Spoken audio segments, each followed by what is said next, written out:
दोस्तों, राहुल गांधी के ट्रैप में अब गृह मंत्री अमित शाह पूरी तरह से फंस गए हैं। अब तक अमित शाह ने बचने का बहुत प्रयास किया, लेकिन जितना उन्होंने बचने का प्रयास किया उतने ही फंसते चले गए।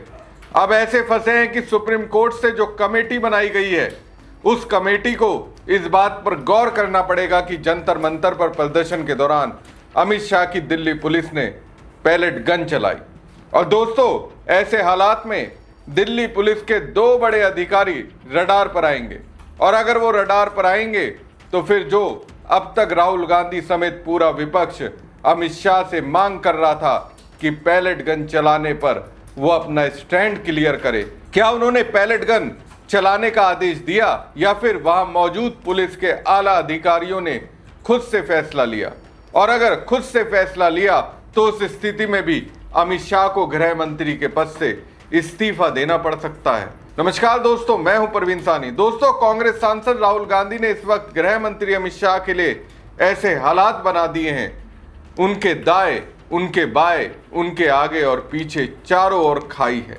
वो बीच में फंसकर अमित शाह रह गए हैं। अब दोस्तों, मैं ये क्यों कह रहा हूं? दिल्ली पुलिस ने जंतर मंतर पर हुए प्रदर्शन के दौरान पैलेट गन के इस्तेमाल को लेकर एफआईआर दर्ज कर ली है। दिखने में सामान्य प्रक्रिया लगती है। आप कहेंगे एफआईआर दर्ज हो गई तो इसका मतलब ये थोड़ी ना है कि दिल्ली पुलिस ने पैलेट गन प्रदर्शनकारी छात्रों पर चलाई।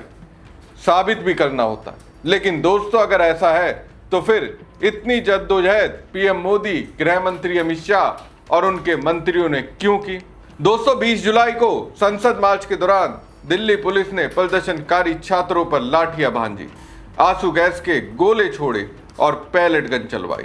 सरकार तब तक बेफिक्र थी, लेकिन इस दौरान जब पीएम आवास के सामने अचानक से राहुल गांधी ने धरना दिया, सरकार के पसीने छूट गए।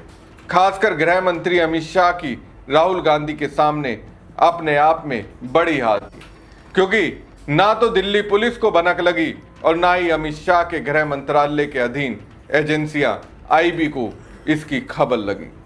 पीएम आवास सुरक्षा की दृष्टि से संवेदनशील होता है और इसलिए सारी सरकारी एजेंसियां इसकी सुरक्षा में लगी होती हैं, लेकिन राहुल गांधी ने उन्हें इसकी जानकारी नहीं होने दी। वहां से दोस्तों, राहुल गांधी को हटाने में ही पुलिस के पसीने छूट गए और इसी के बाद ना चाहते हुए अमित शाह को अपने लाडले नेता धर्मेंद्र प्रधान को शिक्षा मंत्री के पद से हटाने के लिए मजबूर होना पड़ा। और उसके बाद लोकसभा में नेता प्रतिपक्ष राहुल गांधी ने देश के गृह मंत्री अमित शाह के लिए ऐसी स्थिति बना दी कि 20 जुलाई से चले संसद के मानसून सत्र में आए ही नहीं।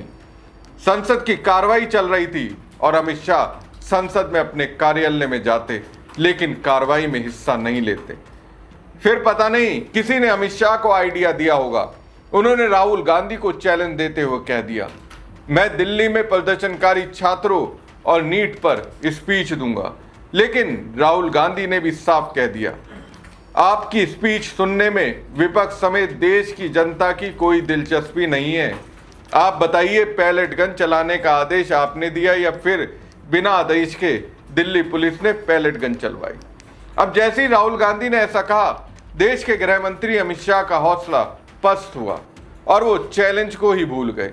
संसद के सत्र के आखिरी दिन 2 मिनट के लिए आए तो शुरू से देखिए, राहुल गांधी के सामने अमित शाह एक के बाद एक हालते दिखे। अब देखिए, जिस पैलेट गन से वो बचते रहे, उसी से पीड़ित साहिल की शिकायत पर अमित शाह की ही दिल्ली पुलिस ने एफआईआर दर्ज कर दी।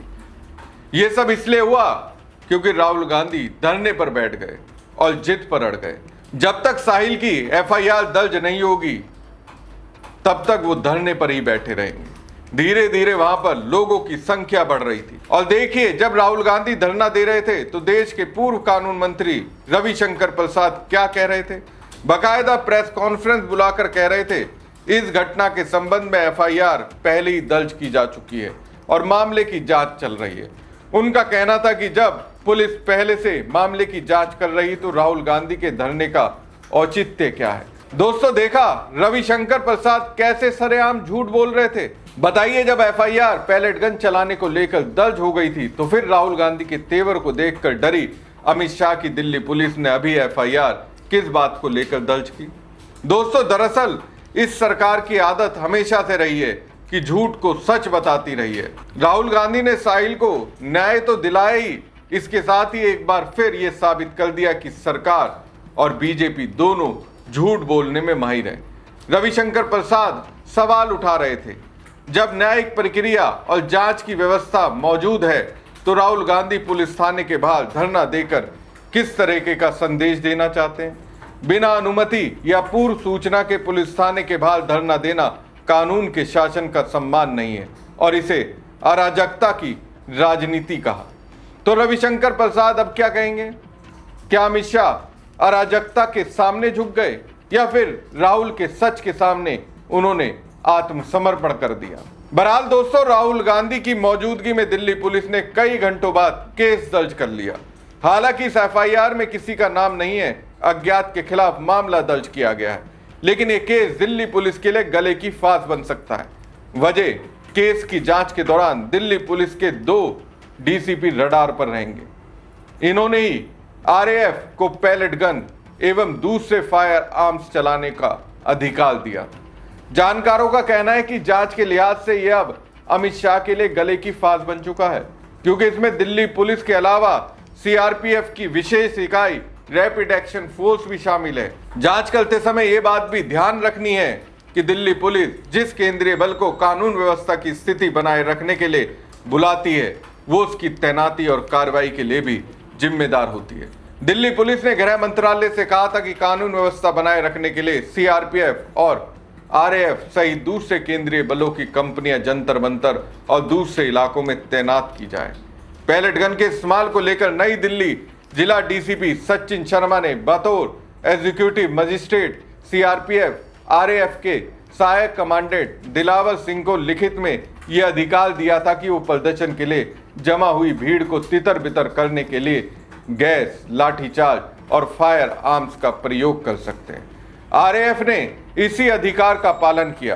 प्रदर्शन के दौरान स्थिति को संभालने के लिए पैलेट गन का इस्तेमाल किया गया। दिल्ली के जंतर मंतर पर 20 जुलाई को हुए विरोध प्रदर्शन में भीड़ पर नियंत्रण पाने के लिए दिल्ली पुलिस के डीसीपी राजा भाटिया के आदेश पर पैलेट गन चलाई गई थी।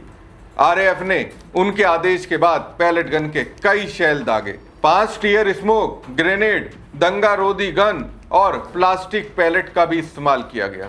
ये खुलासा दिल्ली पुलिस के एक दस्तावेज में हुआ। 20 जुलाई की घटना के समय आरएएफ के deputy commandant Satish Sangwan duty पर थे। वो B208 यूनिट की कमान संभाल रहे थे। उन्होंने डीओ रूम में बताया कि वो जोन 1 में तत्कालीन नॉर्थ डीसीपी राजा भाटिया के साथ ड्यूटी पर थे। उनके आदेश पर भीड़ को तितर बितर करने के लिए दंगा रोधी उपायों का इस्तेमाल किया गया। अन्य उपकरणों के साथ एंटी राइट गन का भी प्रयोग किया गया। दोस्तों, यहां मैं आपको यह भी बता दूं कि पैलेट गन के इस्तेमाल पर मचे सियासी संग्राम के बीच सीआरपीएफ डीजी जीपी सिंह बकायदा आरएएफ की वर्दी पहनकर जवानों से मिले थे। उन्होंने जवानों को भरोसा दिया था कि वो अपनी ड्यूटी ईमानदारी से करे, बाकी मैं संभाल लूंगा। इसके बाद आरएएफ के उन जवानों ने राहत की सांस ली जो पैलेट गन के इस्तेमाल के बाद विभागीय कार्रवाई से डर रहे थे। हालांकि इससे पहले आरएएफ की आईजी सीमा डोंडियाल ने पैलेट गन के इस्तेमाल पर रोक लगा दी थी। तो दोस्तों, देखा जाए तो अमित शाह अब पूरी तरह से राहुल गांधी के ट्रैप में फंस गए हैं। उनकी दिल्ली पुलिस फंस चुकी है। अब 2 डीसीपी पर कार्रवाई होगी तो राहुल गांधी अमित शाह पर आखिरी निशाना लगाएंगे। आपको क्या लगता है? कमेंट बॉक्स में कमेंट करके जरूर बताएं। साथ ही पेज को लाइक और खबर को ज्यादा से ज्यादा शेयर कीजिएगा। धन्यवाद।